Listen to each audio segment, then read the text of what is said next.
Okay guys,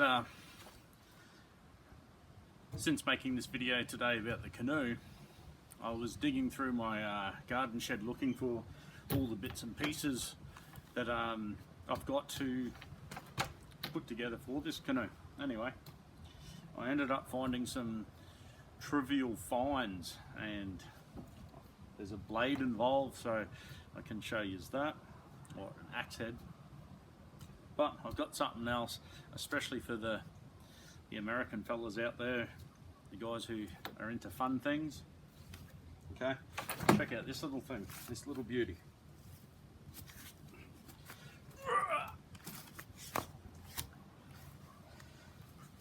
So some of you may know that I used to do American Civil War reenacting back in the good old days, and this is one of my unfinished projects. So this is a muzzle loading, what was going to be a muzzle loading cannon. It was meant to be a scaled down version of like a Whitworth field gun, so, or an Armstrong. They're very similar, the Armstrong and the Whitworth. This is really heavy. I'll just show you what we got going on. So, as it is, that's 45 millimeters.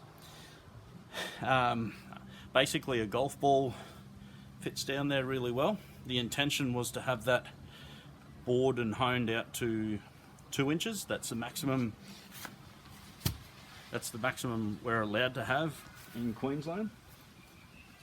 So it's going to be black powder loaded using a pre-made charge wrapped in alfoil, and then you load it from the muzzle like any muzzle loader, ball on top, ram it home. Then this doesn't, so at the moment this technically isn't a firearm because it's just a tube. It doesn't have a firing hole or a flash hole.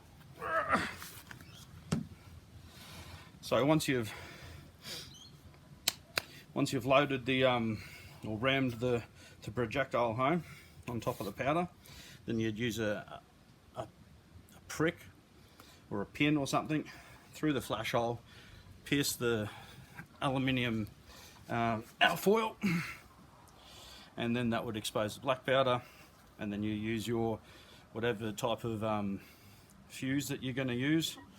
That goes down inside, whether it's a pull friction one, percussion cap, or just fill it with 4F or something like that, and then you just touch it off, or you have a quick match or some other type of fuse. So what else we got going on? So this was, I believe,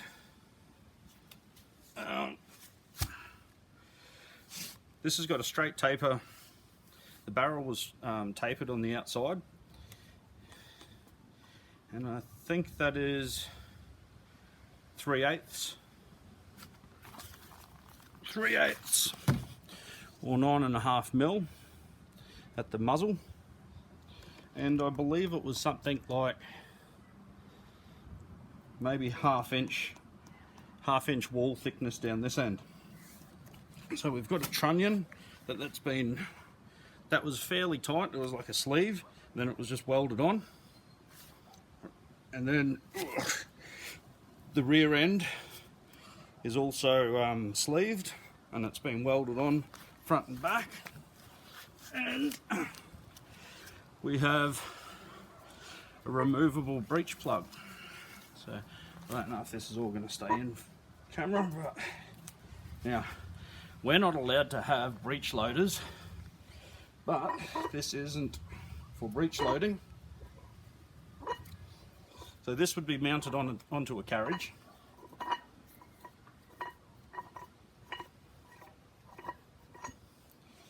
So what we've done here to make sure it's extra strong, we've got a nice shoulder there. We got because it's only black powder, we've got 1 caliber of threads, for a little bit extra weight, we've made this nice and heavy. So there's only one way it can go. It's not going to blow out. It's definitely not going to blow out backwards through that plug, and it's not going to blow out the back either. So we got the 1/2 inch of original wall thickness of the tube, and then I believe that's another 18 or 20 mils of sleeve on top of that. So there's no way in the world that's going to pop.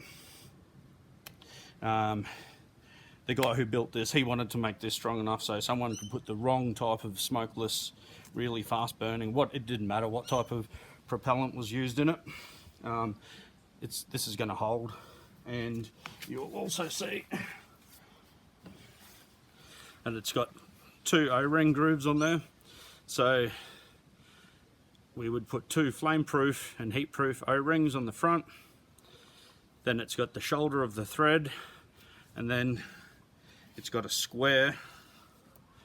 nice square shoulder as well. So there's basically 4 seals on there.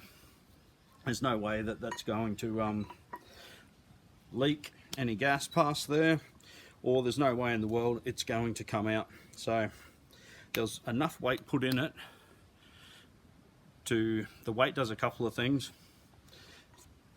and we've used a coarse thread as well. So if this was to unwind itself, there's a lot of mass there to try and unwind. It's just not going to happen, you know. So the reason why we went with that is A, for cleaning purposes, but also for bore sighting. So we could set when it's on its carriage, we could set the carriage up, we could take the plug out, we could look through the bore at the target, which we're only allowed to shoot at, I think it was no more than 150 yards, I believe it was. And we used to shoot at like fridge boxes and things. We'd usually draw like a little castle wall, and a castle on there or something like that. We'd have like a drawbridge which was 10 points, and then some windows and things like that. And we just have some stakes holding it into the ground, and then you'd bore sight it down there, look straight at the target, then you'd fire around, see where it goes, and then adjust it up and down. So that was the plan, and that's what was behind here. Plus it also gives you some a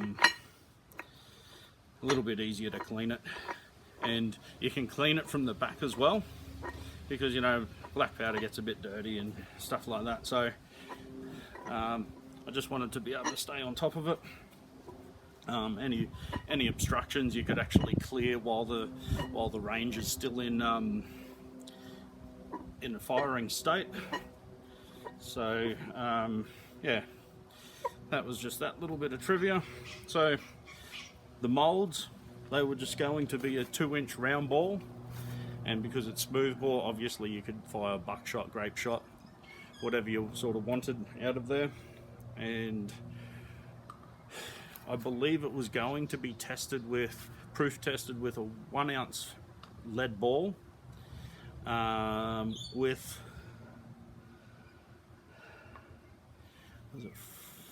I think the normal firing charge was meant to be 400 grains, I believe. 400 grains of powder,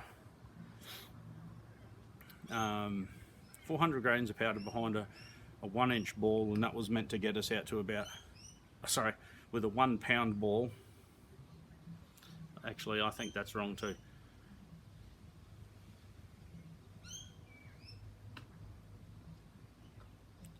It could have even been 4 ounces of black powder with a 1 kilo round ball of 2 inches, and that was meant to get us out to where we needed to go, 150 yards. It was going to be proof tested with 2.5 times, same ball, but 2.5 times the load. We were going to have to fire 3 of those. So that would have been pretty impressive. So yeah, this was a lightweight one because some of the guys actually had full size mountain howitzers, So they were probably about 8 or 10 inches in diameter, full cast steel, or some of them had bronze, but then they just have like a 2-inch liner inside. They'd have a fake muzzle, and inside that they'd have a 2-inch sleeve cast in. So yeah, that was that. This would have to weigh probably very close to 45 to 50 kilos or something like that. It's pretty substantial. Yeah, anyway, that's it guys. Just thought I'd show you the Canon. See ya.